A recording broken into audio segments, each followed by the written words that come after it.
In my younger years, I used to believe that if two people love each other, anything could work. That if they would communicate better, try a bit harder, and sacrifice a bit more, it can all work out.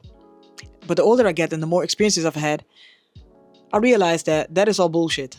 I want to say that this video is not about talking bad about relationships because I'm in a happy relationship, but this video is more about knowing that chemistry does not equal compatibility. Something I had to learn the hard way, and I'll get into a personal experience in a bit. I've learned that love doesn't automatically build trust. It doesn't teach someone how to communicate, and it damn sure doesn't make somebody emotionally available just because they love you. As a matter of fact, you can love somebody to death and still not be a good match, and it is a hard pill to swallow. And here's the part I think a lot of times people seem to overlook. We start ignoring the red flags, and then we start explaining them away. Maybe they're stressed, or maybe they had a bad day, and eventually you stop asking because, let me put it this way, you stop asking what you need because you don't want to seem needy, and you don't want to start another argument. And before you know it, you've adjusted yourself so much that you don't even recognize yourself anymore. I remember dating this girl about 4 years ago. Time flies, man, it's crazy. And it started off seeming to be perfect. But of course, eventually after a couple of days, or I should say a couple of months, the truth came to the surface, and then I started realizing that it was all a lie. This person chose to lie from the beginning. And like I said, because I was so naive and thinking that, if you love each other or if you love somebody so much, eventually everything will turn out right. It turned out to be a complete illusion. And one thing that I also noticed is that the crazy chemistry usually signals that something is off. Not to say that you should date somebody without feeling any type of attraction. That's not what I'm saying. But usually, this mad, unhealthy attraction signals to you that there's trauma somewhere. The thing is that not everything we call love is actually love. Sometimes it's just attachment. And even though it's hard to admit, it sometimes can also be the fear of being alone. Sometimes it's also wanted to be chosen by the person who chooses everything but you. If you guys are from my age or my generation, you probably heard the song of Usher that's called You Remind Me of a Girl. Listen to the lyrics. It's basically showing how toxic love can be sometimes. The thing is that love says, I care about you. Of course, there's more depth to that. And attachment says, I don't know who I am without you. And those are definitely not the same things. And like I said, also, there's this chemistry. And it's not always wrong. But usually, if you feel like it's unhealthy, something else is going on. And the spark, the butterflies, those things definitely matter. But like I said at the beginning of the video, chemistry does not equal compatibility.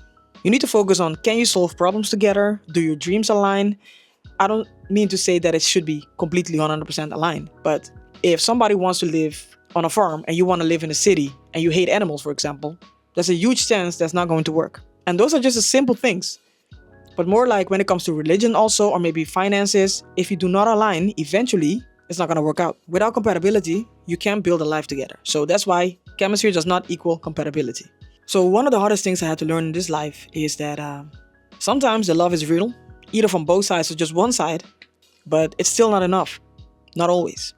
Alright, so for some crazy reason, in the middle of my recording, my camera says my memory is full. So here I am again. And one of the hardest things to accept is that even though you love somebody so much, it does not guarantee that it will be enough. And sometimes not even because there were bad people in the equation, or maybe that it doesn't mean that the love was fake.